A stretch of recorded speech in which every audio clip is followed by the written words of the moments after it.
Well, everybody, I can guarantee you this. It's going to be a fantastic weekend because Arsenal can't ruin it. This is the ArsenalVision Post-Match Podcast. My name's Elliot Smith. You can block me on Twitter, Yankee Gunner. Yeah, we find ourselves in a weird position. Podcasting on a Friday, where traditionally we would be telling you all about what's ahead for Arsenal this weekend. But there is nothing ahead for Arsenal this weekend because we do not play. Now, the fact that we do not play also means that you will not find yourself in the situation that I and others who live in my time zone sometimes find themselves, where it is 8:15 a.m. on Saturday and your whole weekend's wrecked already. So this Thursday episode of the pod, which you may be listening to on Friday, Saturday, Sunday, or never, but hopefully if you're hearing my voice, you're listening, because if you're hearing my voice and not listening, then you are going to probably need some therapeutic drugs. It means that we're going to have a chance to go bigger picture, and we're going to go bigger picture with your questions in what we call a mailbag episode. Really, really interesting questions submitted, and a couple that I'm excited to hear the answers to from Clive. You can find him on Twitter at ClivePFC. Hello, Clive. Hello. And the glorious return of the once and future Sean Dyche, Tim. You can find him on Twitter at Stillmanator. Hello, Tim. Hello there. I mean, let's be honest. You're not all the way back. You're like Tony Young back. Like it could go at any time. I'm slightly out of the Dyche vortex, but I'm not all the way there. A little bit of ice on the vocal cords probably needed after this episode. Having said that, your audio is quite hot, so just be aware that you can go down a titch if you want. That's fine. I'm out of practice with the mic. That's what it is. Yeah. It's all good. I'm out of practice with thinking intelligently about football. So we each have our own cross to bear. Couple of things. So it is one of the unfortunate realities of podcasting that if you want people to listen to your podcast, then you want to show up in charts and you want to get recommended and things like that, especially with Twitter, let's say it, just sort of cratering. It used to be a really vibrant site for content discovery, and I found a lot of friends and content there. In fact, Tim and Clive on this podcast because we met there. But and Tim can one-up me there on meeting people on Twitter. So that is definitely the reality. But it has changed. And as such, if you would be so kind as to leave us a review, or just rate us, leave us a star rating, because that is the thing that seems to drive the majority of people actually finding the pod. So if you're on Apple, for example, you can just tap on your library, tap on the show, scroll down just a tiny bit, and you'll see the stars, and then you tap the 5 stars. I mean, you could tap fewer than 5 stars, but then we'd be so sad. We'd be so sad, and you don't want to do that. There's enough sadness in the world. And you can even click write a review if you're so inclined. You can write nice things about Tim and Clive. If you're inclined to write mean things about me, just remember my mom reads those. So just something to bear in mind. Now, a few other announcements that'll be coming soon, but there is a live event of sorts happening in, of all places, Salt Lake City, Utah. It's going to be really exciting and interesting, and it's going to be on the Liverpool Arsenal game day, the day of the game when Liverpool come to the Emirates. So it's coming up soon. I don't have all the final details yet. You'll be seeing some on social channels soon, and then I will talk about it on the pod. If you are in that area, and I realize we're getting into the really narrow Venn diagram of listeners here, but that is the 4th of February, and it will be in Salt Lake City, and I will have more details on that. But it's going to also involve technology that allows you to watch the game in an extraordinary way. And I'm not overselling it. It's an extraordinary way. So if that is something that you want to participate in, just be advised that there'll be some information coming on that. Okay, 3 minutes and 55 seconds of nonsense. That's not longer than usual, I would say. I think that's right about usual. And I want to start firing questions. And it's interesting because when we talk about the seasons that we're living through, we tend to have a hard time sort of zooming out to think about where the seasons rate and how they rate. And actually, Tim just wrote an article about the sort of loss of innocence, for example, that comes with data and data analysis and sort of understanding, understanding more about data. And actually, before I get to the question specifically, Tim, I'd love to just touch on this briefly. Maybe you can explain a little of the thesis of the article here, because I had some reactions to it, and I'm sure other readers did as well. And it'll fold nicely into the question I want to ask. So you wrote essentially that knowing more now, having access to more data, not just like stats stuff, but just more data around the game and understanding it in a richer way has changed the way we have sort of an innocence around it. And you referenced the winning run under Emery and, the canary in the coal mine of, I think it was StatsBomb saying Arsenal aren't totally this good. So can you just sort of explain the premise of that article? I want to touch on that a bit, and it'll lead into the question that I want to ask you. Yeah, definitely. I use that as a kind of lead-in because I think I think that was a brilliant article because I remember it 5.5 years later, and not just because it expressed something that I felt, but I couldn't quite justify. And I read that and I thought, yes, this is what I think I'm seeing as well. Now, I think I'd be able to articulate that without the StatsBomb article, because I think I've been pushed, like a lot of us, more into, not unwillingly when I say pushed, like against my will, but I've wandered more into that kind of world. And I felt like, for me anyway, that felt like a bit of a watershed, not least because the articles, they were vindicated. There was a lot of backlash because nobody wants to hear when they've got their new manager that they've wanted for ages and they're winning games. No one wants to hear, actually, the data's telling us that this isn't going to last. And it's not necessarily just like a high-level data thing. So I extrapolated that into the 5-0 win over Palace, listened to all the pods that you guys did on that, the instant reaction and the overall pod, and there was that kind of feeling that, yeah, but it's still good and it's nice and no one's saying it's bad, but it still doesn't assuage everyone's doubts. And I was listening thinking, yeah, and it doesn't assuage mine either, because I recognise that actually getting 2 relatively early goals from set pieces changes the game. That's how you get the other 3 goals. It still doesn't, it's not unwelcome at all, but it still doesn't, in terms of the future, convince me that the next time someone comes and puts 11 defenders in their box at the Emirates that we're going to be able to break them open. And I think that's right. I think people are right not to be convinced by that. But at the same time, obviously, to some extent, it kind of can stop you a little bit from enjoying a 5-0 victory unless you're really clear in your mind that actually, yes, I can enjoy it and my brain can do 2 things at once. But also, I think it should be said that this works in reverse as well. And probably it worked in reverse during the 3 defeats in a row. And again, I wasn't on the pod for any of those because I didn't have a voice. And you guys spoke about how actually 3 defeats is quite harsh in terms of our output, and our eyes show us that and the numbers show us that. So it's not, it does work in reverse as well. Basically, if you hit a bit of a bump, the numbers can reassure you as well. But yeah, I was basically commenting that maybe 15, 20 years ago, we probably wouldn't have been having these discussions in the first place because we wouldn't be looking at XG, expected goals against, etc., etc. We'd just go, oh, we couldn't score, now we won 5-0, brilliant. And that doesn't really happen anymore. And it's right that doesn't happen, but maybe sometimes it's less fun. And I'm going to go ahead and criticize the stats community for a second, because I think that there is a yeah, well, they never take things personally. I think there's a tendency sometimes when someone has an opinion that the stats don't align on, that the stats that and this is not everybody. There are people that do this, and ironically, there are people who are not particularly stats literate who will do this more than maybe some of the I think more stats literate people. So I'm not trying to cast aspersions on any type of a person specifically, but it's the idea that, well, the stats say something else, and that settles the argument. You know what I mean? It's the use of stats to say that other viewpoints are wrong definitively. Now, look, certain stats do tell you the truth empirically. I'll give you an example. The scoreline. The scoreline tells you who won the game. If the score is 2-1 to the Arsenal won 2-1. That is definitive. Everything else in the data world is directional, right?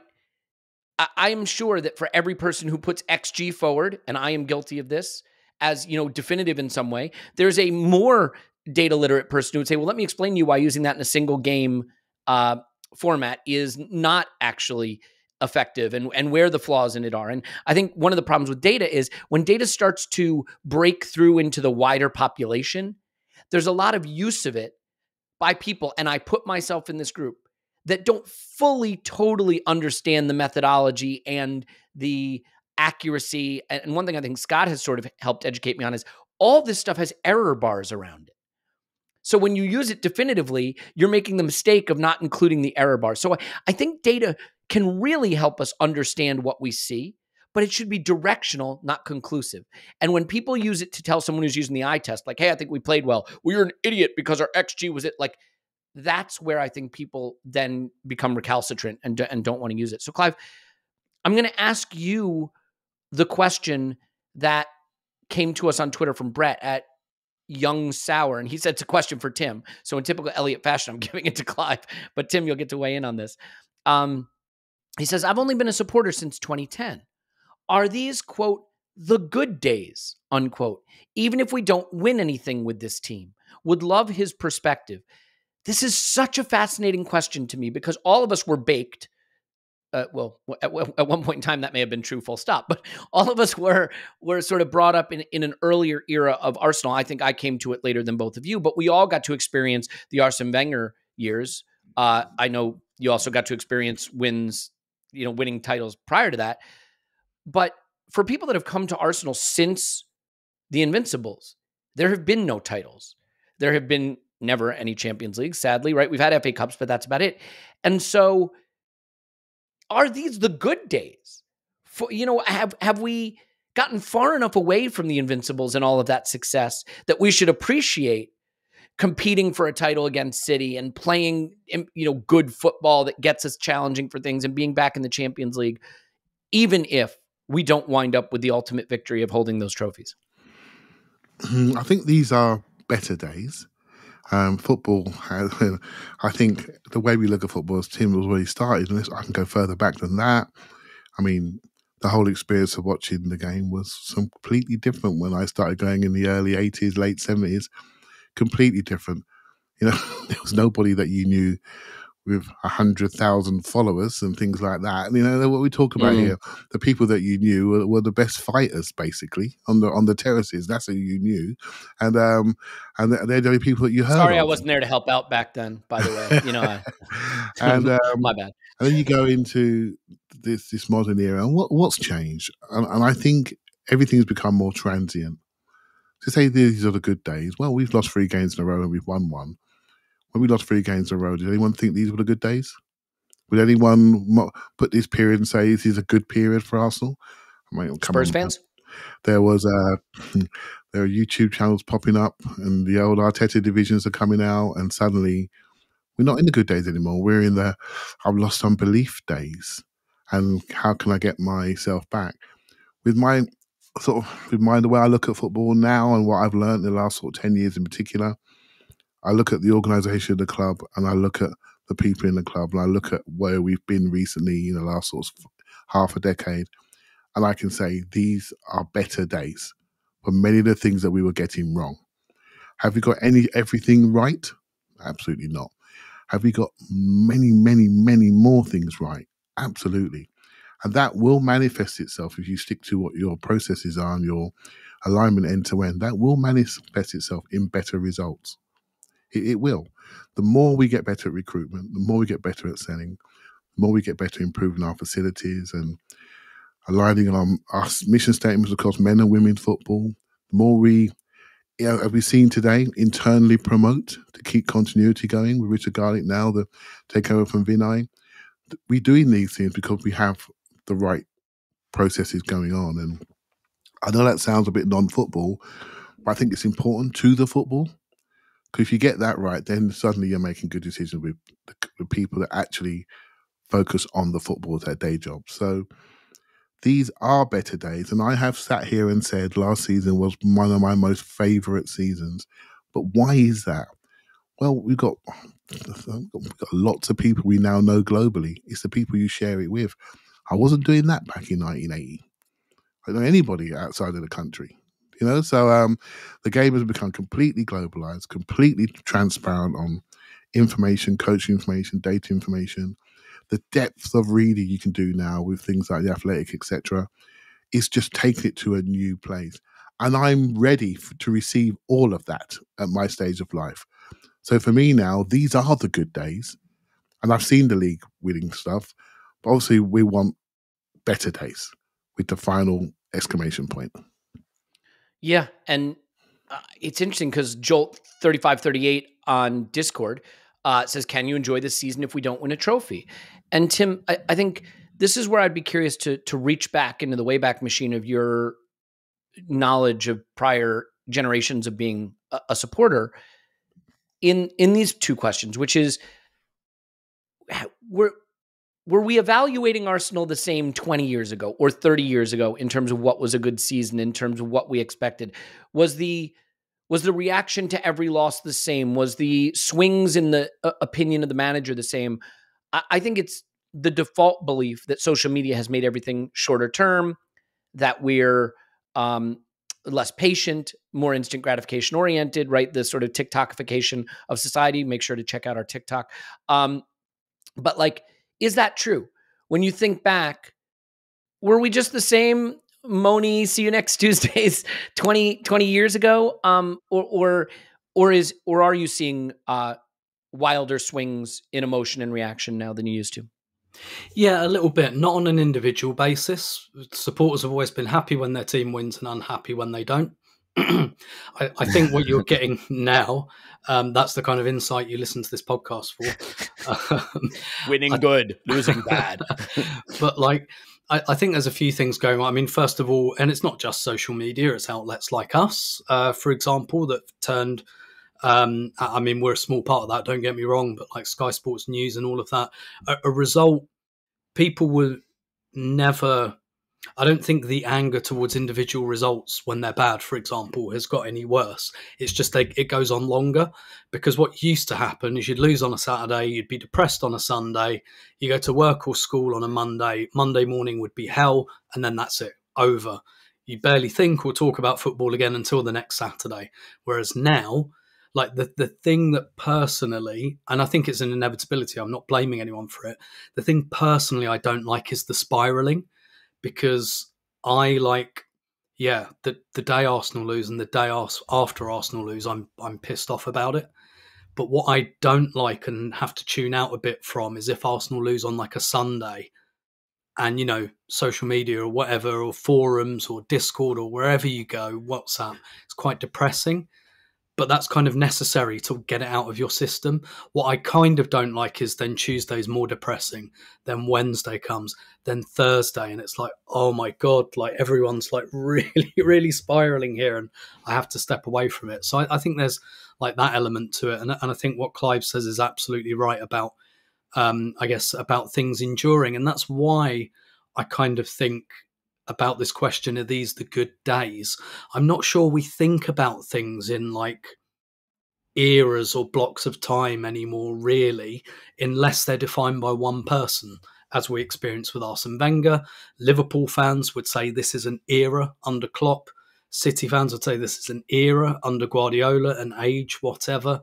Maybe we're in that with Arteta. I still don't think we know that, but things don't endure as much as they used to. And I'll give you an example I always use. Tony Yeboah. As soon as I say that name, most of our listeners, even if they weren't watching Premier League football at the time, they'll have a picture in their head of him smashing a volley in off the underside of the bar.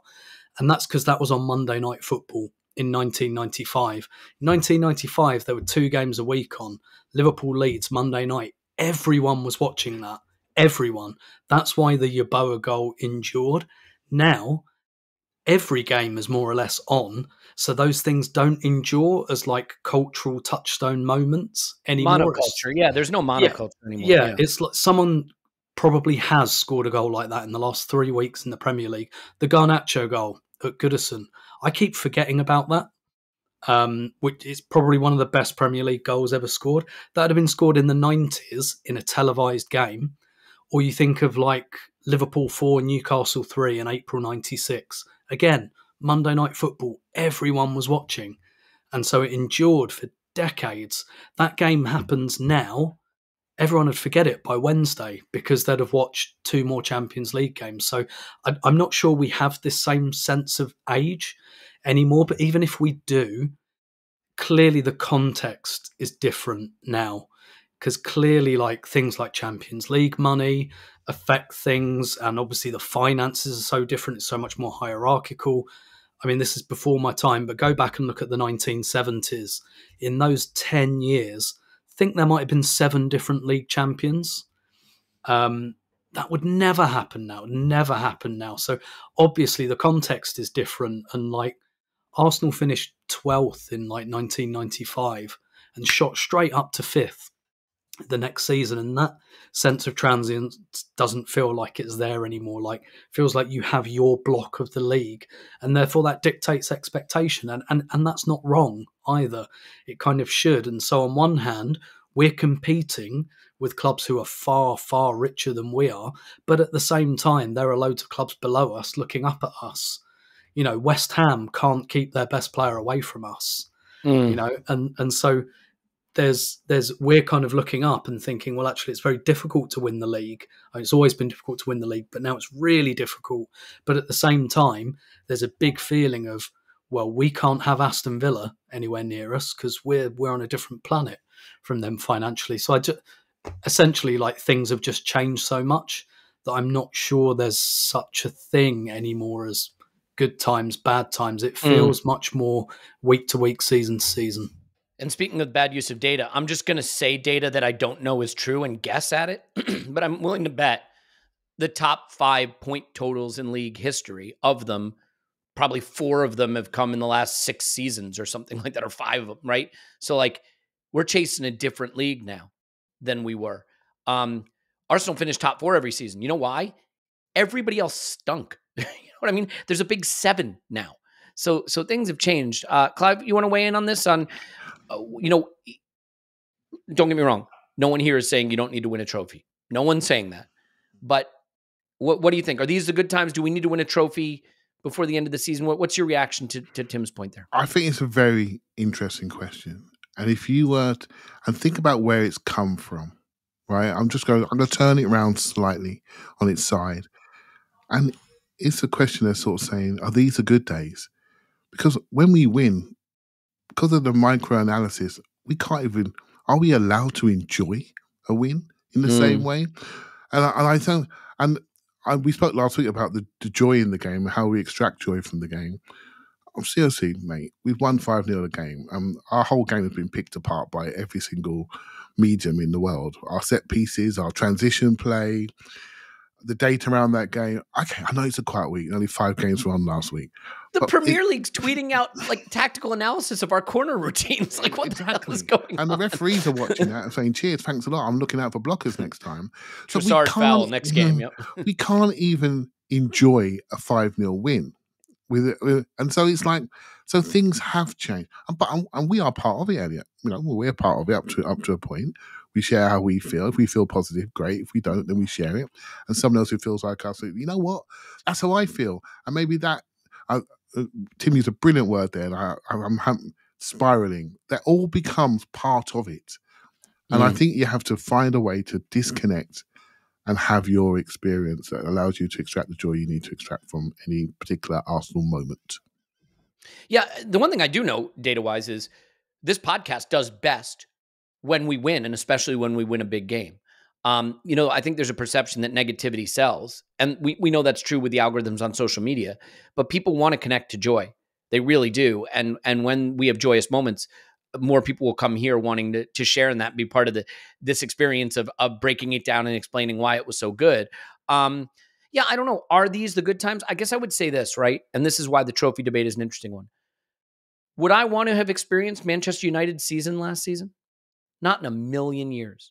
Would I have wanted to lose 7-0 to our hated rival, to pick up a League Cup, to play dreadful football, be going nowhere, right? And lose 7-0 to a hated rival for a League Cup? I wouldn't want that.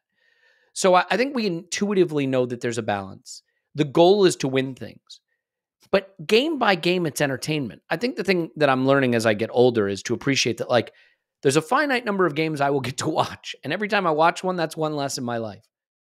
So I want to enjoy them. And if you offer me a 38-game league season and you say I'm going to enjoy the vast majority of them and we're going to play well and I'm going to be entertained and I'm going to enjoy it, as a starting point, those are the good times for me. You know what I mean? And hopefully I get to go to the ground a few times a season and see people in person and sing the songs and go to a few, go to local occasionally and cheer it on. Like, not to make this just about, it's about the journey. It's not about the destination. Like, I get it. The destination is what we're aiming for. But I think that for me anyway, if I don't enjoy the game by game experience, the destination feels sort of less relevant to me. We've got some really, really interesting ones that we can get to here now. Well, here's one that I think is just sort of fun, not particularly deep, just fun. 8097 on Discord, Tim says, quick one. Would you rather, by the 1st of May, be in the Champions League semifinal or on equal points with City in the league? We have Bournemouth, United away, Everton home as our last 3 fixtures. Would you rather be level up with City with those 3 fixtures upcoming or in the Champions League semifinal? That's a really, really good one, because basically it's kind of the same thing, right? You're 3 wins away from like the big thing. And so if you're going to ask me that, I'd have to say, for me, the Champions League, until we do it, is just going to be hanging above my head until the day we do it. It just is. So on that basis, can I help you with this? By the way, sure. City would have Wolves at home, Fulham away, West Ham home. So you're probably looking at trying to do goal difference analysis here. Yeah, exactly. I think I would go for the Champions League semi-final on the basis that we're pretty safe for Champions League qualification for next season, if that makes sense. Like, if we're pretty safe top 3, I'll take the Champions League semi-final. If we're not, then I'll take being in the league. But essentially, because of the way that is layered, that sounds to me like, what would you rather win? And for me, until the day we win the Champions League, it's going to be the Champions League. After that, I think it will always be the league, but we got to do it that first time, and preferably before I die, please. Yeah, I genuinely don't know what I would choose here. I mean, because the problem is, if it's City in the semifinal, Madrid in the final, right? Like, now that changes. But if it's 2 unexpected dark horse candidates that you're facing in the Champions League, like, all right, give me the roll of the dice on that. Clive, do you want to handle this one, or do you want to go to something a little more substantive? I agree with Tim. Do you need me to say anything else? No. That is it. We're Arsenal Football Club, and our European record is not good enough. Simple as that. Yeah, well, here's one for you, Clive. From Shidiso, since we're on the topic of the Champions League, and this is from the Discord. Question for Clive: Champions League final. We know the midfield you would play. Who do you play as a forward, Jesus or Kai? I actually don't know the midfield you would play, so I'm going to ask you, what's your lineup? Everyone's fit for the Champions League final against Real Madrid. If I am, this is going to cause a bit of the best lineup I've seen, and this is why the listener actually listens to me, unlike you. Right, the best lineup I've seen. The listener doesn't listen to me? We knew that already. Oh, you're saying I don't listen to you. Okay, fair enough. And so basically, the best lineup we've had all season for me was the Charity Shield. That game, that's the best Arsenal team I've seen on the pitch. And I actually said on the IR, it's a European Cup final tomorrow. This is the team I want to play. Now, Kai had a good game that day at centre forward, and Jesus was out, and Timber played left back, and midfield, we all know what it was, with Partey, Rice, Odegaard, and the rest of the team, we could name it. Obviously, Ramsdale played that day, so that would be the only change, really. But then it's all around, do you see Kai as a centre forward or Jesus as centre forward? It depends on the form. Depends on what we're trying to achieve and who we're playing against. I think Jesus would play in most people's eyes, and it wouldn't bother me either. So yeah, I would go with that team. But obviously, if you and Timber, we don't know where he's going to be, so Zinchenko would play, and the rest is pretty standard, really. But I think that team with that midfield 3 of Partey, Rice, and Odegaard, I fancy that against any midfield in the world if they're all fit and on form. I think we can match them technically, physically, pace, recovering, everything. We got enough in that 3. Yeah. Okay. Well, let's hope we have this discussion sometime in mid to late May and see if we're still picking the same side. Tim Benson at Benson1981 on Twitter. Which player is better than last season, excluding new arrivals? For me, maybe Saliba, Gabriel, and Tommy, but it's a big maybe. The rest plays below their best, and it's a question. Why? For the record, Benson is saying that. Those are his words, not mine, or her words, not mine. But yeah, can you think of any player that you would say definitively is playing better than last season? If it is, who and why? And if not, it's weird because I think we on this pod have been pretty unequivocal that we think Arsenal are playing good football, but we don't think anybody's playing better than last season. So anyone playing better? And why not more? Well, I might sound like Clive here, not literally, unfortunately, but it depends which part of last season, because if you want to talk about March to May, I think pretty much everyone is. But I think when people say last season, they think of last autumn. That's what people are referring to.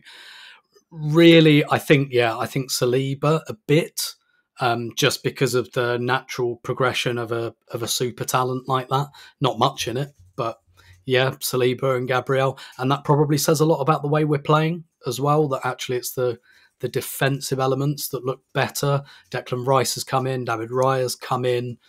I'd say Saka's playing at more or less the same level, which, given that Arsenal maybe aren't playing as well attacking-wise, is maybe arguably more impressive that his level's holding when perhaps others in the attack aren't. But there's not really many players you'd say definitively no. But I do think that's also because the bar's pretty high. So I'd say Saka's at the same level, and that's to his credit. And then I'd probably say the two centre-backs a bit, but they were already at a very, very high level last season. The reason I think a lot of players aren't at a higher level is either just because, we're judging them against, we were on like 100-point pace at the beginning of last season. Like we've got to kind of, I think, acknowledge that that's unlikely, that if we ever get back to anything like that, we're winning the league, basically. So it's probably a bit of that, probably a bit of some players that have been missing as well, like Partey and et cetera, and integrating players as well. So, but I tell you this, let's have that discussion again in May, because what I really hope is that when people talk about last season, they mean the first bit, the bit that everyone liked. I hope that this time next year, when we talk about this season, we talk about the second half, the bit that people like, because we powered up and improved. Yeah, and I think you've hit on something that we really haven't discussed, which is not we haven't discussed, but I think we haven't internalized. The form that Arsenal was showing and the point accumulation we were achieving before the World Cup last season is genuinely unprecedented. 100-point pace. So to be like, they're not on 100-point pace form anymore, what happened? Well, like, that can't be the bar. You know what I mean? Because that's not a sustainable pace to be on. So it shouldn't come as a surprise that we're not. By the way, Clive just put in the chat, and I've just seen Thomas Partey officially back in training. So the Arsenal account has actually tweeted that out as well. So it'll be interesting to see what that means in terms of how soon he's back in contention, and none too soon with tight thigh or tight hammy for Rice, and maybe one or two things that we need to tighten up, not our hamstrings, but in terms of our play before Liverpool come to the Emirates. So that is certainly exciting. This is an interesting one. So we've been doing these director of football pods on the Patreon side. I think it's some of the best stuff we've done, if I do say so myself, but people have really liked it, engaged with it. Like a lot of people posting out their approach on Twitter and in Discord. Essentially, we've done it with Scott. We've done it with Phil. I'm going to convince Clive to do it, even though he hates that stuff. I'll get Tim to do it. We'll all get on there. But basically, there's a spreadsheet you can look at if you're over on the Patreon side, but you got 100 million that you have to raise. You got 200 million you can spend, who you're selling and how much you're getting for them, and who you're buying and how much. And like some of the things that Scott and Phil chose, I didn't see coming, some unexpected names, some interesting debates over what the values are. And I think it also highlights how hard that job is. So an interesting one, you can check it out. But Oedipus Wenger says on Discord, in light of the director of football pods, Clive, what grade would you give our transfers since Arteta started? I remember a time when we were bullish on the signings, and that time seems no longer. Again, their words, not mine. But yeah, I mean, if you look at the signings in totality, I think suddenly people are taking the attitude that it's more of a mixed bag. If you had to sort of grade this, is it the A+ that we had kind of been feeling it was heading towards, or is this more of a mixed bag now when we look at the sum total of the transfers that we've done since Arteta arrived? Yeah, I think Arteta's signings come in two phases. When he first joined in the Rowe era, shall we say, he was given some stuff to play with, shall we say, some free transfers, etc. And then there was a line drawn. And then being given a Willian to play with is like me giving a broccoli to my daughter to play with. It's like thanks, Dad. January comes, you can have a free transfer, and I'm still seeing Cedric run up and down that line on match days, hoping everyone's fit. Firing those right? crosses. But once Edu and Arteta got a hold of this and really started to bring in players that we recognise, going young, clearing people out, I think it's been okay. I think the problem is we don't just look at our signings anymore. We look at what everyone else's signings are, but not their bad ones, just their good ones. And then say, we could have got him. We could have got him for less money when we draw a game or lose a game. And so we don't, it's not looked at in a singular way any longer, Elliot. So, Mohamed Kudus scores a goal in the African nations, and that's it. We should have got him. Why didn't we get him? Other players are playing well. We got a couple of players at Crystal Palace look quite good. We could have got them, and it's just the way it goes. James Madison's rocking it at Spurs.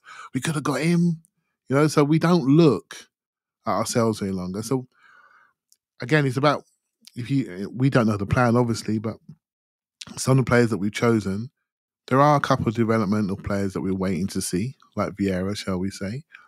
There is a question mark around some of the Highlanders. Are we using our youngsters well enough? Are we using our Highlanders appropriately? And so all these questions come into mind when you don't win football matches as you hope you would do. And so Kai Havertz is sitting there as a guy that's come from Chelsea on a good wage, on a good transfer fee, and people are not sure where his best position is. So questions, questions that only go away when we win games successfully and are successful. So I'm not sure what letter grade is. I would say if your measure has our squad value increased, I would say absolutely yes. We have got over £1 billion, as I understand it.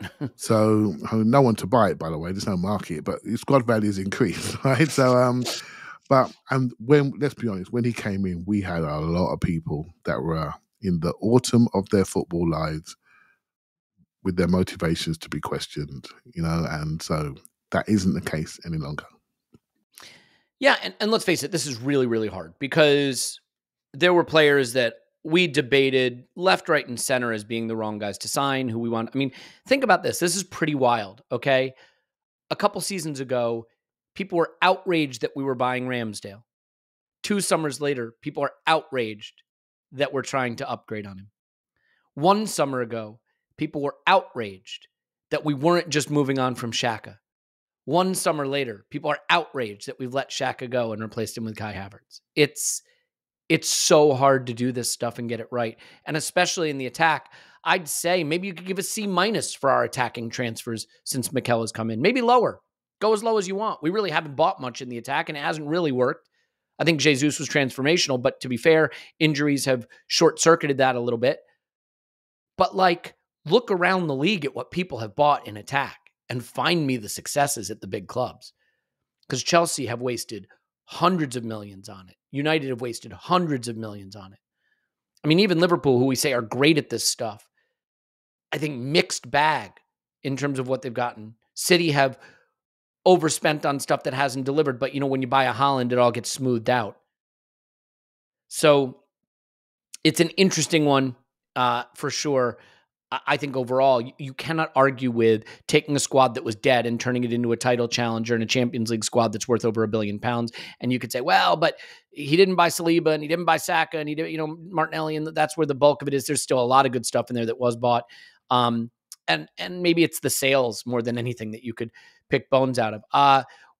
Well, let's do this. I got a couple more good ones here before we take a little break. Well, actually, let's just do one more at least. 4 under 5 at 4 under 5 asks Tim, assuming no attacking addition per reports, he says crying, how many minutes do you think 1, ESR, and 2, Nelson will get during the rest of the season? Minutes is hard. Let me ask you something I think that's a little easier is maybe like Premier League starts for either of them. And, if you want to try to stretch that out and hypothesize about maybe like appearances, because it's hard. Like what's a good number of minutes? Hard to say, right? Yeah. How much do you think they'll start or appear? Premier League, Champions League, or otherwise? Well, there is no otherwise left in our season between now and the end of the season. Put it this way, without injuries in any of the positions they play, maybe one between them. Unless we're in a situation, for example, where, we're in the Champions League final and we're not in the Premier League title race and, maybe there's decisions to be made and we have a Premier League game and actually we don't really absolutely have to die to get 3 points for it. Essentially, I think the writing has been on the wall for both of them for quite a long time. I am not really expecting that to change at all vis-a-vis any starts. I think particularly I think with Nelson, it's just very, very clear what Arteta kind of thinks and has really always thought. With SmithRow, I think that we've all been trying to talk ourselves into minutes for SmithRow, but actually I think we're kind of just bending our noggins a little bit, and actually the truth is there that I can't even see a position he's second choice for anymore. And you guys talked about like maybe the physical side of that. I definitely think that's a big side of it. The kind of operation he had as well. Look, I wouldn't equate myself with a professional athlete, but I've had issues with my hips, and the last game of football I played was when I was 34 years old. For that reason, because once your hips go, or your pelvis, or that kind of area, let me tell you, you're done, because you can't turn anymore. Well, I'm definitely not looking forward to turning 34 then. Let me tell you. It happened to Roy Keane, it happened to Freddie Ljungberg. They both got that injury. Done. Basically at top level, done quite quickly. Both retired before they hit 35. But the thing is about Roy Keane and Freddie Ljungberg is that happened to them a bit later in their career. With SmithRow, I just don't see it. I just don't see the trust there.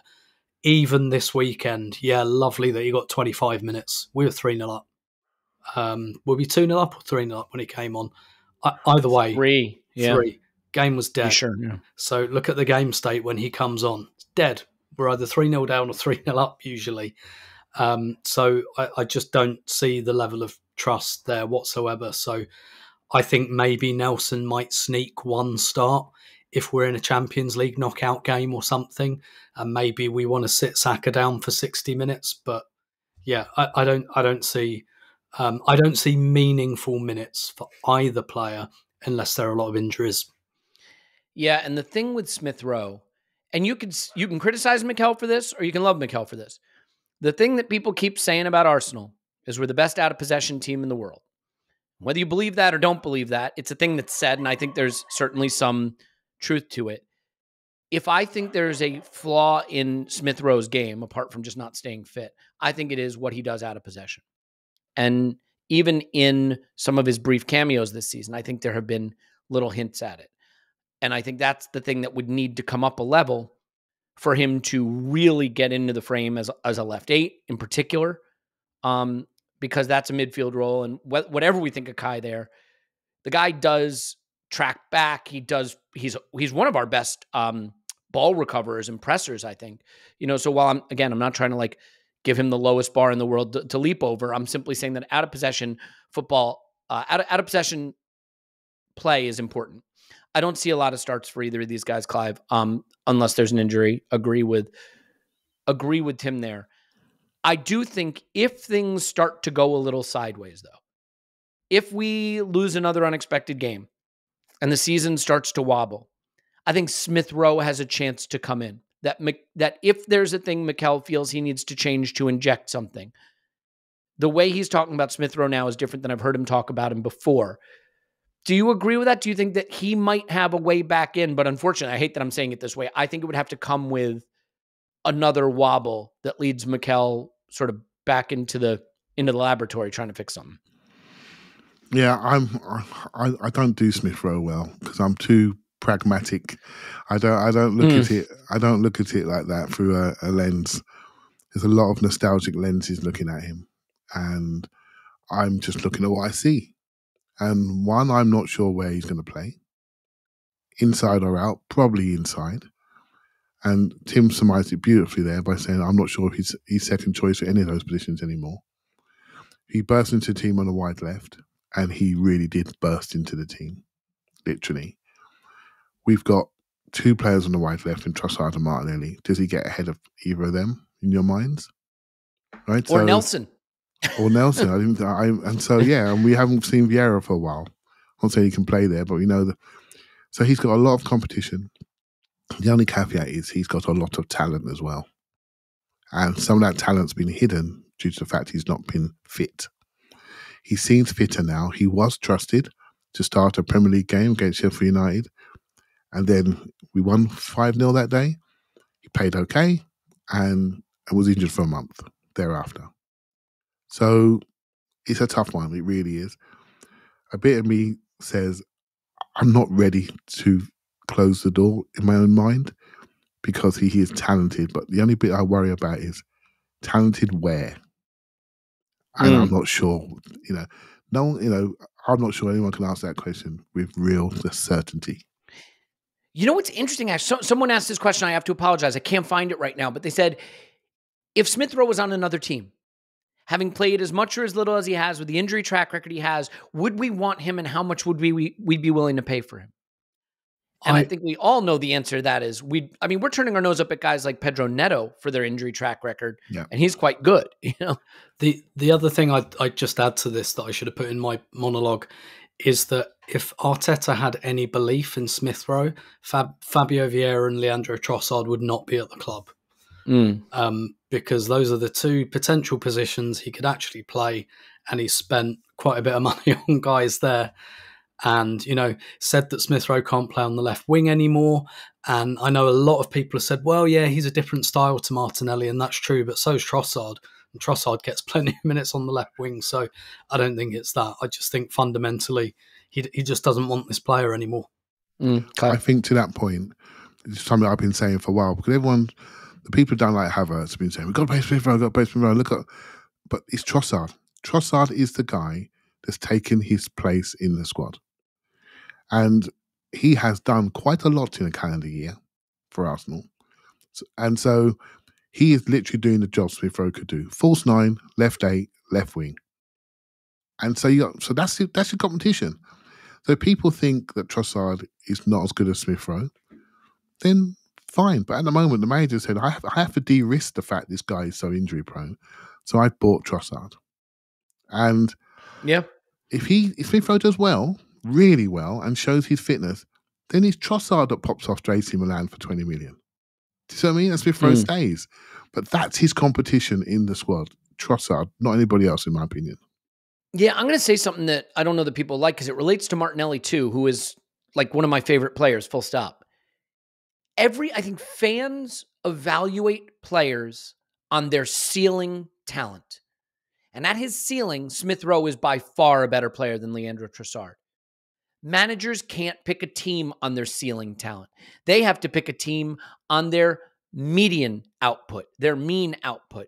What do I expect to get from him game in, game out? If I'm a manager, I can't be like, maybe today's the day he gives me that 10 out of 10. If SmithRow gives you that 10 out of 10, he's going to be man of the match.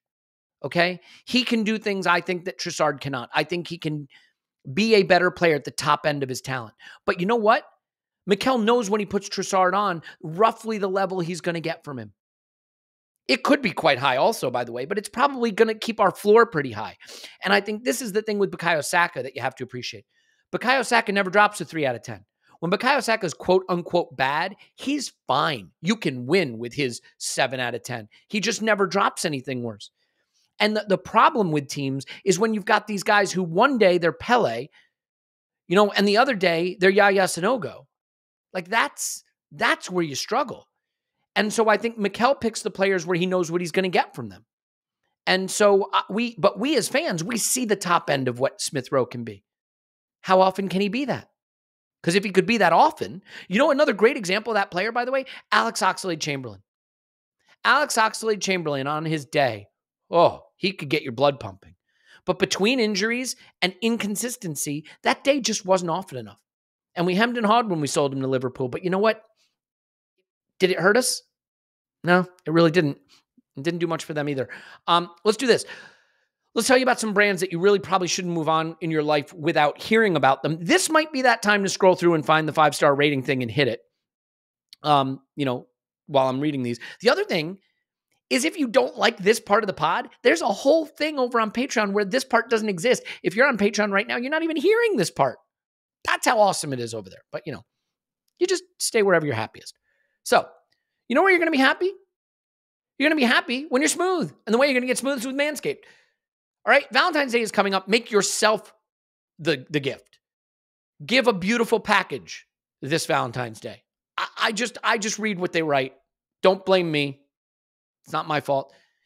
Give a perfect package, and the perfect package is you all trimmed and smooth. All right, so what do you got in this new Performance Package 5.0 Ultra? You have the Lawnmower 5.0 Ultra with the longer battery life. It's still waterproof. It still has ceramic blades and skin-safe technology. It still has their brightest LED ever. So it's great. Okay, you're also going to get the Weed Whacker nose and hair trimmer. Look, if you're a younger person listening to this, that may not be an issue for you yet, but like once you pass 30, you're just going to start growing hair in places you don't want it. And these are the tools that get rid of it. You get the cologne, which is brand new. They have their liquid formulations to keep things smooth and feeling good. And then you get the bonuses, the Shed travel bag and the boxers, which I use for working out because I think they're very comfortable when you exercise. So just a little tip there. Get 20% off free shipping with code ArsenalVision at manscaped.com. That's 20% off with free shipping at manscaped.com. Use code ArsenalVision because your grooming upgrade awaits, ready to charm your Valentine's dates. Dates? Why not just a date? One date. In this economy? Okay. This podcast is sponsored by BetterHelp. BetterHelp isn't online therapy. It's therapy that happens to be online. It is therapy that you can afford. It is therapy that you can fit in your schedule.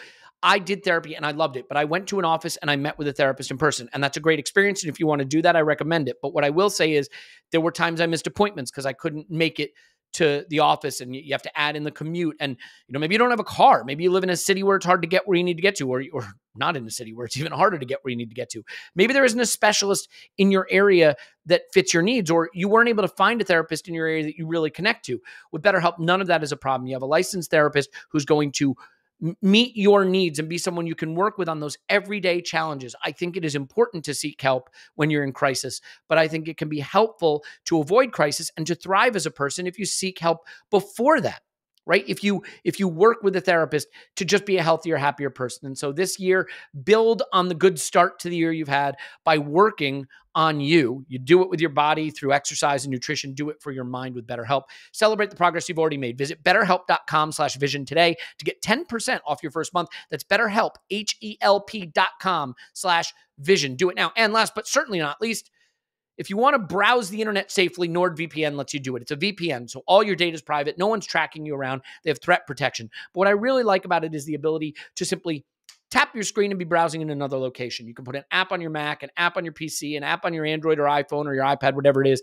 You simply say, I want to browse in the UK. I want to browse in the US. I want to browse in Australia. I want to browse all over the world, wherever it is, back to your home territory so you can watch your streaming services when you're away, or to another territory. So if I want to watch Match of the Day, which, let's face it, increasingly not that interested, but if I wanted to, I can browse over in the UK, log into the BBC, watch Match of the Day. Or if I'm over in the UK for a game, like I will be for the Newcastle game, for example, but I want to see all the games that I can see with my NBC account back in the US, I can browse back there. So NordVPN is great. They're doing something they've never done before, 4 bonus months. This is pretty wild, right? 30-day money back guarantee. So you can make sure you like it, no problem, no risk, and 4 bonus months, which is, honestly, I think that's pretty cool. So you can go to nordvpn.com/ArsenalVision to get a huge discount plus the 4 bonus months for free. It's completely risk-free. nordvpn.com/ArsenalVision Club. Is that enough of that? Indeed. Nailed it. Okay. We got questions. So many questions. Clive, is Arteta going to Barca and who replaces him? By the way, that comes from Richard Buck. So if you want to be like, who's feeling miserable today? It's Richard Buck at Richard Buck 11 on Twitter. Is he going to Barca? Who replaces him? I don't think he's going to Barca, but the coach that really stands out at the moment is Xabi Alonso, isn't he? For me. Yeah, he's one that stands out. And I think didn't they grow up together, the two of them? There are pictures of them when they were very, very young. And supposed to be playing for Arsenal, by the way. Yeah, let's not go there, shall we? That's one of that Cesc Andrew pod. Remember that pod he did with Cesc? Mm-hmm. That was a sad pod when I heard Killer. that bit. Killer. Because you start to, Tim was doing the same thing. You start picking teams at the time in your mind, and you realise what he would have done for us. It would have been transformational. But hey, we move on, don't we? And so yeah, sort of. He's the one that stands out to me. So yeah, but I don't sense that, Elliot. So I'm just going to answer it and leave it there. Okay. Yeah, I would say this. I think Mikel wants to be at Arsenal for a while. I don't think he's going to move. I think something major would have to go wrong for him to move, either because he was sacked, which I cannot see that anytime soon, or just felt like he wasn't being backed. But he just got £100 million for Declan Rice in the summer. He's being backed. I think we're fine here. But let me ask you this, Tim. Ethan at EDR133322146. Usually when you see those kind of handles, they're asking you stuff that's socially unacceptable. But in this case, totally fair question. Ethan says, with Partey back, a lot of people want to see him at 6 and Rice moved to left 8. But in the brief window at the start of the season when that was possible, Arteta actually tried to play Partey as an inverted fullback. Do you think he'll try it again? He's back in training. I think a lot of people feel we've missed what he can add. But I don't think anybody knows how Mikel would plan to use him with Declan Rice there. So how do you think we'll use Thomas Partey? Put it this way. I don't think it's the last time we've seen Partey at right back. I don't think we'll use him there all the time. And I still think there's a story to be told about what really happened with Gabriel at the beginning of the season, because basically his Arsenal career in terms of starts looks like this. For those of you who are listening, which is most of you, big flat line. And then this August, there was a little dip in that. And then when the transfer window shut, it went back up. So I think there's a story to be told there. And, look, maybe he was trying some new things and whatnot, but I do think that was maybe more tied to the Gabriel situation. But I don't think it's the last time we've seen Thomas Partey at right back. Definitely not, particularly in a world where Yuri and Timber, presumably Partey is going to come back before Timber, I would have thought. So I think we'll see it again, but I don't think we'll see it every week. I think it's an option he'd like to use. And maybe, the teams we saw it against, like Nottingham Forest at home, we saw it against Crystal Palace.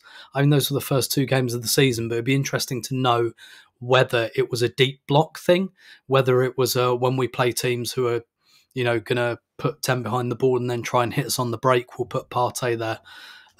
So I don't think we'll see it like on his first game back, but I don't think we've seen the last of it either. Yeah. Yeah, I guess I got to throw that over to you, Clive. I know you're itching to answer that. You're Mikel Arteta now, which means, first of all, congratulations on getting your hair back. Thank you. How are you using Thomas Partey? I'm using him in centre midfield as a number 6.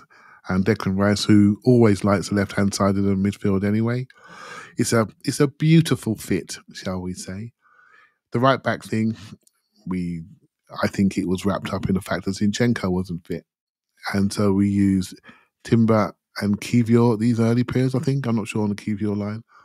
But Zinchenko's key. And as soon as Zinchenko's back and the transfer window shut, we went back to normal. And so, yeah, I see him as a true 6. But I like a double pivot second half of the season anyway, so I'm very happy with that double pivot. So I'm not too worried. As long as we can use him sparingly. I think the key thing is I'm hoping whatever procedure he's had in his thigh, it's got rid of the injury. Got rid of all that scar tissue, got rid of the injury, and he can just play. So we have to build him up to return to play protocol, build him up, and then hopefully have him for the big days rather than walk into the ground like we did against Man City last year. Look at your phone. Thomas Partey's not playing. That frustration never leaves me, and so yeah, that's what I'm hoping for. Yeah. Okay. Asher Lockram at Kasher Banipal on Twitter says, what's one thing you'd add to Premier League broadcast that you think would make match coverage better? I'll take this one. Since I'm more commonly watching on TV, as opposed to these two privileged fools on this podcast that go to the Emirates all the time. So for one thing, I think an option to have a tactical camera where you could see the whole pitch. When I go to the Emirates, the thing that I really enjoy, apart from singing the songs and having just one pint and no more, is seeing the whole pitch. Especially given Mikel's tactical approach, really understanding what we're doing out of possession and where players are moving and how they're being used. When Clive tells me, Odegaard's, or Tim says, Odegaard's dropping deeper and that's been a change we made. And I'm like, beats me because he's not on my screen. You know what I mean? So having a tactical camera would be really helpful. And another thing, this goes without saying, obviously, is pregame, halftime, postgame, one or all of those. I think you should absolutely have the ArsenalVision guys on, obviously should be on talking football to educate the masses. Tim, it sounds like you want to weigh in here, which is weird since you watch so few on TV, but what would you add to the experience? Yeah. I was just going to say, Elliot, on the tactical cam, I don't know if I've ever spoken about where my seat is at the Emirates. I never. You haven't mentioned it. I try to keep it quiet. No, wait, right? It's dead ground level behind the goal, I think, right? Pitch level behind the goal. No, I did want to weigh on that. Not so. I think you've spoken very well about things you'd add. I'm thinking more about things I'd take away. No more referees, please. First of all... you mean like refs on the match coverage? Yeah. Like buddy. Hey, first of all, it's a fail. I get it in terms of explaining things, right? Because I do think we misunderstand what referees do. But that's not what's happening. It's such a poisonous kind of conversation that what happens is that we sit there going, call the ref an idiot, call him an idiot, say he's an idiot and he's biased against my team. And then the actual referee that's on feels this pressure and it's like, oh my God, I've got to protect my friend. And it's just useless. It hasn't worked. But also, let's be real. The real reason they do it is because they know that it garners attention and social media clicks and all of that. So for me, Howard Webb, your little TV show, cancelled. See you later. And, referees on coverage. I think there is a world in which that could work, but it hasn't worked. Get rid of it, please. Yeah, I would obviously also go with the option to mute the commentators and just hear the ambient sound of the stadium. Clive, it sounds like you want to weigh in on, again, what the TV watching people should get, given that that's not where you find yourself most days. Yeah, well, when I do watch a lot of football on TV, and for example, Liverpool played last night against Fulham, and I think the programme started at 7 for an 8 o'clock kickoff. And that's an hour of pre-match punditry. And then when the game ended, I think we had another hour, maybe even longer after the game. That means the punditry is now longer than the actual game. And punditry, for me, is spoiling my enjoyment of watching football. Because I don't think there's any pundit that's going to satisfy all of us. And we all look at the game slightly different. Let's just be clear. 90-minute podcasts will. Okay. Yeah. But the pre-game punditry, I know, I've got to sit there and listen. I just got to pick his name out. Listen to Jimmy Floyd Hasselbank. I just can't take it anymore. I'm struggling with it emotionally. I might need some better help soon. I tell you, it's really a problem. It's really a problem. Right now, I got to cut that for patrons. Thanks. But it's a problem, and you've heard my bit about watching the game through certain clubs' eyes with Neville and Carragher. This is a problem. It's too much influence, too much time. I like to reduce the time to the focus to talk about the game and not their narrative. And that's my issue. And what's funny? Some pundits are more prepared than others. It's cliche city with some, information with others. I think it's a problem for the game. I really do. It's causing a lot of bad discourse without even talking about what's happening with the women pundits. It's causing a lot of bad discourse. I think it's becoming almost bigger than the game at the moment. And you know what's interesting? Now that you get me thinking, I was joking about it, but like, think about this. One of the problems with pundits too is they've watched 30 minutes of your team and now they're going to tell you what's up with your team. And it's going to be based on talking points that have been given by a producer or a research assistant. And they don't actually know if any of it's true. Like, what if the pre-match coverage for Palace Arsenal on NBC was Clive and Dan from HLTCO, right? What if that was the pre-match coverage? Would that be a more in-depth discussion of Arsenal and Crystal Palace than what some studio commentators who don't really watch much of them can give you? Maybe I'm biased, but I think it would. Now, whether that the general viewing public wants to go that deep, I understand. Like, the general viewing public might just want some generalizations and stereotypes and observations like that. But I do think, I know I consume more club-specific content. And by the way, not just club-specific to Arsenal, but when I want to know something about, Palace, for example, he's where I go. When I want to know something about other clubs, I know some really good club-specific content that I turn to. And so I do wonder if there's something to be said about giving space for the people that focus on a specific club to be part of the more mainstream discussion around games that they're involved in. Sort of an interesting one. I think they're trying to do that a little bit in terms of like this move towards, pundits not wearing their colours lightly anymore, like Carragher and Neville commentating on Liverpool Man United together. And it's I'm not criticising this. I'm sure that the broadcasters have got all the marketing information that says that this is what the majority of people want. And you talk about like devolved coverage. I mean, that's what the Athletic were doing. I don't think is what they're doing anymore with the NYT model, but it's what they started out with, having that like real club specific. They still have it, but they've limited it to like the top 5 or 6 clubs now. But so there is a bit of a move in that direction already, I think, and that seems to be about going with the prevailing winds, as it were, if that makes sense. Yeah, we're treading back into that dangerous place we went last pod of our heads being totally up our assholes. So I'll be quick to nip this one in the bud, I think. But I do think it's interesting to think about what is it that I think the person that listens to this pod is obviously a very serious Arsenal supporter, but maybe not just a very serious Arsenal supporter, but an Arsenal supporter who wants to get really deep on stuff. Are we too close to that, thinking that's what the general viewer wants? It may not be. But I do know this. I watch a lot of football that's not Arsenal, and I'd love to understand more deeply. And even the Neville Carragher thing, it's not that I think they're idiots, because they're not, but I do think that the tribal banter is what, Tim, where I'll disagree with you slightly is, yes, they wear their colors on their chest, but like, it's tribal banter. It's not depth of insight. You know what I mean? So they've gone more for, I'm United, I'm Liverpool, but not in a way where it's like, and I can tell you deep insights about it. It's more tribal banter. And like, it can be fun, it can be interesting. There's a lot of different ways to do it. If you're familiar with Golazo, the show that CBS does for their European coverage, Thierry Henry is on it, right? Michael Richards. Is it Kate Abdo? Am I getting that right? Yep, correct. Right. Really good chemistry, really fun stuff that they do. They go for the banter thing, and people really like it. And I don't, I wouldn't say that there's some insight there, but people like the chemistry. So there's a lot of different ways to do it. I'd be curious to know what people prefer from their coverage. Be interesting. So now that we're back out of the staring at our belly buttons section of the pod, Clive, here's one on Mikel from Canberra Gunner on Discord.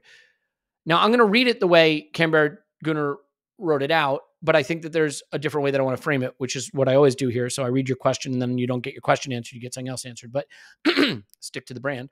I think everyone accepts that Mikel is clearly a very gifted manager, but still has some flaws. Okay. In the 5th year of their managerial careers, Klopp was at Mainz, Wenger was at Monaco, Ferguson at Aberdeen. Again, he said that I haven't checked his math there, but I assume he's right. Or she's right, to be fair. They had the space and opportunity to learn all the tricks of the trade, of the job, away from the pressure of a top club. To what extent do you ascribe Arteta's flaws, again, their words, to the fact that he is simply still learning how to manage at the top level and has not had the prior experience at a lower level to learn? And do you think we can get where we want to be if he doesn't overcome them? I think this is sort of a fascinating one. The most elite managers, for the most part, not exclusively, but for the most part, had a career path where they could learn and try things. And look, every club thinks their club is the most important club. So let's not pretend that Aberdeen didn't care if they succeeded, or Monaco didn't care if they succeeded, right? Or Mainz didn't care if they succeeded. But it's a different level of pressure for expectation of achievement.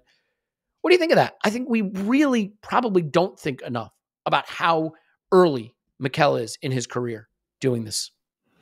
Yeah, how early and what a traumatic start he had, right? So we have a once-in-a-lifetime pandemic where you're separated away from your team. Once in a lifetime so far, let's be clear. Yeah, okay. And I mean, there's no one he could call to get through that period because no one had been through it, right? So I think, again, much like the game, everything's changing. And having a younger manager is what a lot of people want. They want that because they can create an environment where the managers and coaches are quite similar in age to the players. And so they can understand what they're going through. They can understand the modern game. They can understand the well-being aspect, how we can create a protective state aspect. I think the game, even 10 years ago, to when Klopp maybe started at Mainz, is not the game today. You know, he has now reached the summit of his career at Liverpool, 7-8 years there. But, and sorry, he was at Dortmund before that. But honestly, lads, the game is massively different. Everything about it is so scrutinized. And you almost need to grow up within that game so you understand the players that you have in front of you. So I actually see the management game going younger. Structure's been put in place. And when Mikel started, he had Steve Round in place for that experienced shoulder to talk to. He's in his mid-50s and he's been at a number of clubs in the Northwest and he was able to be that experienced guy. It's how you support that person. So I do think it's interesting to see how people judge Mikel basically versus other people who are way more experienced and they just expect him to overcome them. Just like that. Just overcome them. You know? And if you don't overcome them, you're not good enough. And I just find it amazing, really, because when he came in, I didn't expect this at all. I remember the first pods we did, I didn't know this existed. And then you hear him and you realise, hold on a minute, he's been preparing for this day almost his whole life. And I think he's going to be a far better manager than he was a player. You know, so yeah, I think it's an interesting one. We're at a point in our Arsenal lives where many of us feel we are 3 or 4 defeats in a row from really wondering, but we're also 3 or 4 victories in a row from absolutely losing our mind. You know, and that's how quickly it can change. And back to one of the earlier questions, are these the good times? I think these times are just the transient times and we just have to accept it. Yeah. Tim, do you want to jump in on that one before I give you the last one of the pod, I think? Yeah, sure. I just wanted to pick up on the kind of apprenticeship thing. Arteta has had an apprenticeship. It's just a slightly different one, much like going to do that really original thing and compare him to Guardiola. Just like Guardiola managed Barcelona B, and that was his hook into Barcelona. For Arteta, his apprenticeship was Man City, assistant coach. Obviously, he wasn't the man like he is now, but I'm sure he learned a lot, certainly in terms of coaching. But it's not just Guardiola the coach, right? Guardiola's a very good manager and he's a very good front man. Like, that entire club is built around him. Every appointment they've made around him, most of them come from Barcelona. And I think the tea ladies from Barcelona, they built a club for him. And so it's not just that he learned coaching and tactics. I think he probably picked up a lot in that period as well about, you know, how to front a club up. So, and look, I think some managers are just set for some levels. Like, you see managers who are great at stopping you from getting relegated, and they do that brilliantly. And then you move them up the chain and they can't do it. And then there are some managers, and I think this is true of Guardiola, for example. I couldn't imagine Guardiola anywhere other than with the best players. And I'm not saying that he's not a good enough coach to coach. Like, that's just where he belongs. He is elite and he belongs in elite company. And I think there's probably an argument for that with Arteta. And I think it's probably going to serve him very, very well in his management career that he's starting out like this. And there was a question asked earlier about him going to Barcelona. I mean, no chance. It's 2024. Maybe 10 years ago, yes.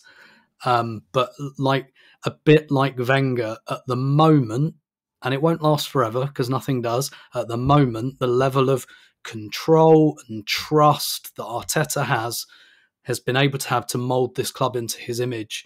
I think it's mutually suitable. It's great for him. I think Arsenal needed that at that juncture. And I think Arteta is a coach who, for a long time, will stay in those jobs. Yeah. Sorry, I thought you had one more thing to say there. I think the prominence of the Premier League, the bright spotlight, the talent that flows into it, the money that's available, the global audience. I don't know. I mean, will it change? Will there be a Super League? Who knows? But for as long as that's the case, I think you're going to see managers want to be in the Premier League. And that's not to say that there won't be great managers other places, but like Xabi Alonso, is he going to be in the frame for a Manchester United job? Real Madrid. Is he Real Madrid? That's You the think? next one. Yeah. Yeah. Okay, so he won't be in the frame for Manchester United job, but someone good. You don't know, right? Manchester United are not messing about, are they? Their first appointment, it seems very interesting. So, and just to add watch the space. Add on Arteta just a bit longer. Just a one line. Funny enough, I watched a video today on Johan Cruyff and La Masia and Barcelona, and when I watched that, and I replayed Mikel's first interview in my head, I thought, all right, that's where it comes from. And that's where him and Guardiola have that relationship. They've been brought up exactly the same way. They live by the same principles. And that word live is exactly how we have it going on at Arsenal at the moment. It's not just a club, it's how you live. And I think that he's brought that family life into the club.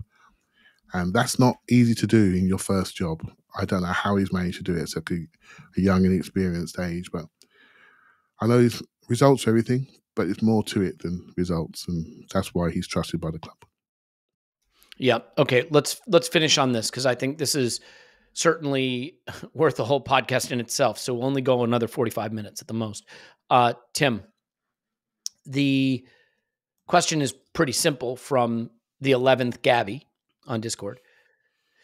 Besides open play goals, transfers, and trophies, what are things you are hoping to see differently in the second half of this season?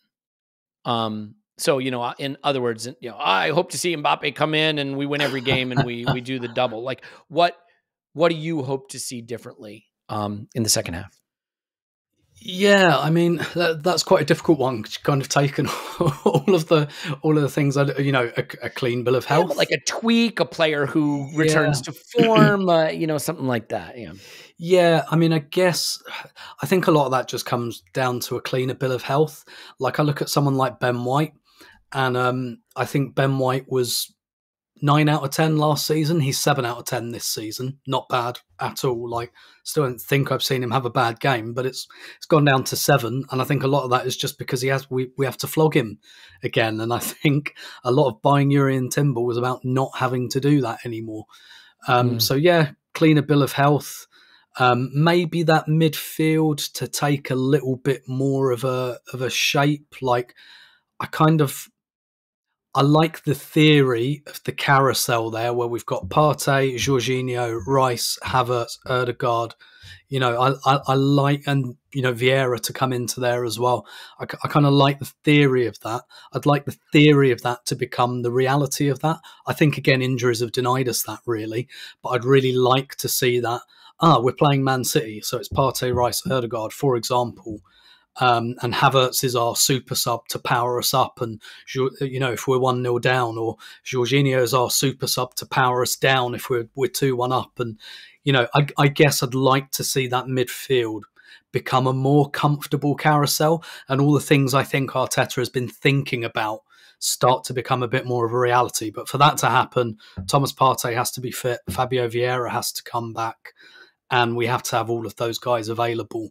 And I guess as well, maybe for the attack to become a bit more of a comfortable carousel as well, so that when a player like Nketiah comes on, we don't all go, oh, which Eddie are we getting today kind of thing. Or when Trossard comes on, we don't go, but we're losing like what Martinelli, like again, I just like that to become a bit more comfortable, I guess.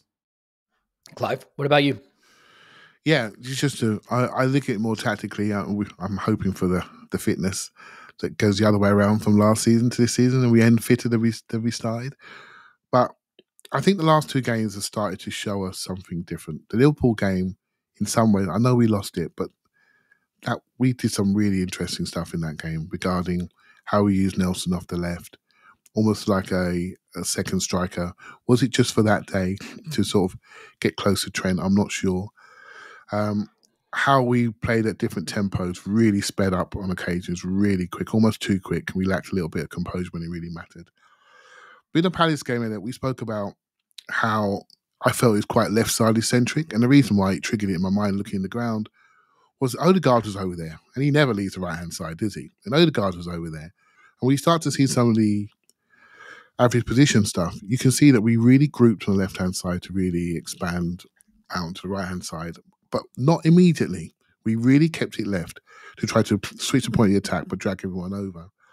There's a great video out there from 442 which highlights some of this.